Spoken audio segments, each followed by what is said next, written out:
Question number 27. In figure M1 is equal to 5 kg and M2 is equal to 2 kg and F is equal to 1 Newton. Find the acceleration of either block. Describe the motion of M1 if the string breaks but F continues to act. ठीक है, बहुत simple सा problem है। यहाँ पे जो data given है वो ये है कि जो M1 है वो 5 kg है। M1 is equal to 5 kg दिया हुआ है and M2 is equal to 2 kg दिया हुआ है। ठीक है, और इस कंडीशन में है तो सबसे पहले तो एक्सीलरेशन समझना है, और F जो है F का वैल्यू दिया हुआ है इज इक्वल टू 1 न्यूटन। ये क्वेश्चन में ऑलरेडी गिवन है, और यहाँ पे क्वेश्चन में जो फाइंड आउट करने के लिए दे रहा है वो सबसे पहले दे रहा है कि एक्सीलरेशन, दोनों ब्लॉक का एक्सीलरेशन पता करना है। तो ठीक है, कैसे पता करेंगे इसको? अगर ये ब्लॉक, देखिए इससे कंफ्यूज मत होइए। सबसे पहले ये समझना है कि अगर ये ब्लॉक 5 kg है और ये ब्लॉक 2 kg का है तो डेफिनेटली जो एक्सीलरेशन का डायरेक्शन होगा वो जो ब्लॉक भारी है उसके तरफ में ही होगा। अगर ये 5 kg का है और ये 2 kg का है तो 5 kg ज्यादा भारी है, यानी ये पूरा जो सिस्टम है वो ऐसे नीचे आएगा, यानी इधर से ये ब्लॉक ऊपर जाएगा और इधर से ये ब्लॉक नीचे आएगा, यानी एक्सीलरेशन का डायरेक्शन ये होगा। अभी इसको समझने के लिए सबसे अच्छा तरीका है कि ये 5 kg ब्लॉक पे हम लोग देख लेते हैं। यहाँ काम करेगा टेंशन T, इस पे भी यहाँ काम करेगा टेंशन T, यहाँ एक्सीलरेशन A है, पता है हम लोगों को।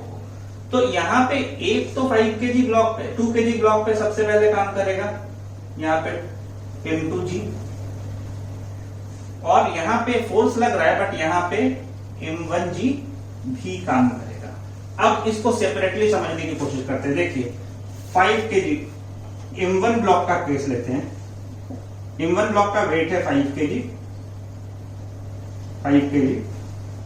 तो यानी यहां पे काम करेगा 5G प्लस फोर्स कितना लग रहा है 1 न्यूटन, यानी अगर हम लोग देखें तो यहाँ पे 50 प्लस 1, तो मतलब टोटल जो काम कर रहा है यहाँ M1 ब्लॉक के केस में वो काम कर रहा है 51 न्यूटन नीचे के डायरेक्शन में। यही पुली ऐसा कनेक्ट होकर के दूसरे साइड में भी गया है, यहाँ पे 2 kg था। तो यहाँ पे अगर हम लोग अब M2 ब्लॉक कर लेते हैं, M2 ब्लॉक में क्या हो रहा है? M2 ब्लॉक अगर सिंपली हम लोग समझे तो M2 ब्लॉक में ये M2 है 2 kg का, यानी यहाँ काम कर रहा होगा 2G, और यहाँ पे एक फोर्स भी काम कर रहा है, वो काम कर रहा है 1 न्यूटन। तो इसका मतलब है यहाँ पे कितना काम कर रहा होगा 2 इंटू जी, 10 20 प्लस 1, यानी M2 ब्लॉक पे यहाँ पे टोटल काम कर रहा है 21 न्यूटन। ये है M2 ब्लॉक। यहाँ ये पूरी कनेक्टेड है, ठीक है। यहाँ टेंशन T और यहाँ टेंशन T। तो पहला जो इक्वेशन होगा, एक्सीलरेशन का डायरेक्शन इधर ये है, एक्सीलरेशन का डायरेक्शन इधर ये है, यानी पहला जो हम लोग लिखेंगे वो क्या लिखेंगे? 51 न्यूटन 21 न्यूटन से भारी है तो डेफिनेटली एक्सीलरेशन का डायरेक्शन इधर ही होगा, जो भारी है वो नीचे जाएगा, जो हल्का है वो ऊपर जाएगा। तो यहाँ एक्सीलरेशन के डायरेक्शन में जो भी फोर्स काम कर रहा है, जो कुछ भी है वो पॉजिटिव, उसके ऑपोजिट में लगने वाला नेगेटिव। तो इसका मतलब हम लोग यहाँ पे इसको सॉल्व करने के लिए आगे लिख सकते हैं कि 51 माइनस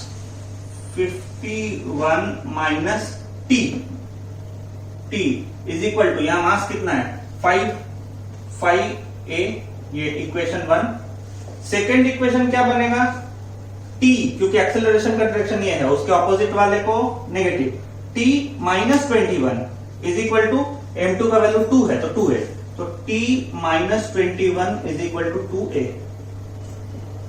ठीक है, ये दोनों में से सॉल्व करते हैं, T और T cancel, 51 minus 21 is 30 is equal to 7A, therefore A is equal to 30 by 7, therefore A is equal to 4.3 metre पर सेकेंड स्क्वायर।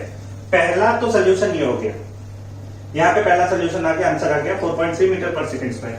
अब क्वेश्चन में एक और पार्ट भी है, वो एक दूसरा जो पार्ट है वो क्या है, सेकेंड पार्ट इसका, वो बोल रहा है कि अभी कंसिडर कर लेते हैं कि यहां से ये रस्सी टूट जा रहा है, अगर यहां से ये रस्सी अचानक से टूट गया,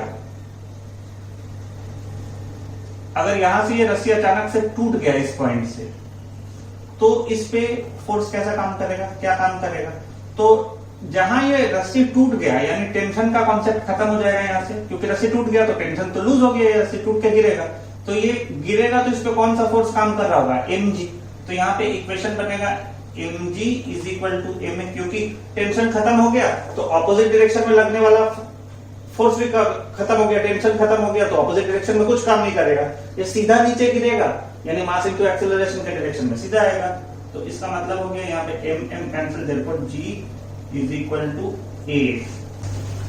अब क्वेश्चन में पूछ रहा है कि अगर ये रस्सी यहां से टूट जाता है, अगर ये रस्सी यहां से टूट जाएगा तो टूटने के बाद ये ब्लॉक किस एक्सेलरेशन के साथ नीचे गिरेगा? जैसे रस्सी यहां से टूटेगा इसका मतलब यहां टेंशन खत्म, टेंशन खत्म तो अब क्या होगा, जो इस डायरेक्शन में काम करने वाला फोर्सेस है सिर्फ वही काम करेगा, क्योंकि ऑपोजिट डायरेक्शन का टेंशन तो खत्म हो गया। अब इस ब्लॉक में हम लोगों को पता है कि यहाँ पे हम लोगों को ब्लॉक में दो चीज काम कर रहा था, m1g काम कर रहा है और एक फोर्स काम कर रहा है, जिसका हम लोगों को टोटल वैल्यू मिला था 51 न्यूटन।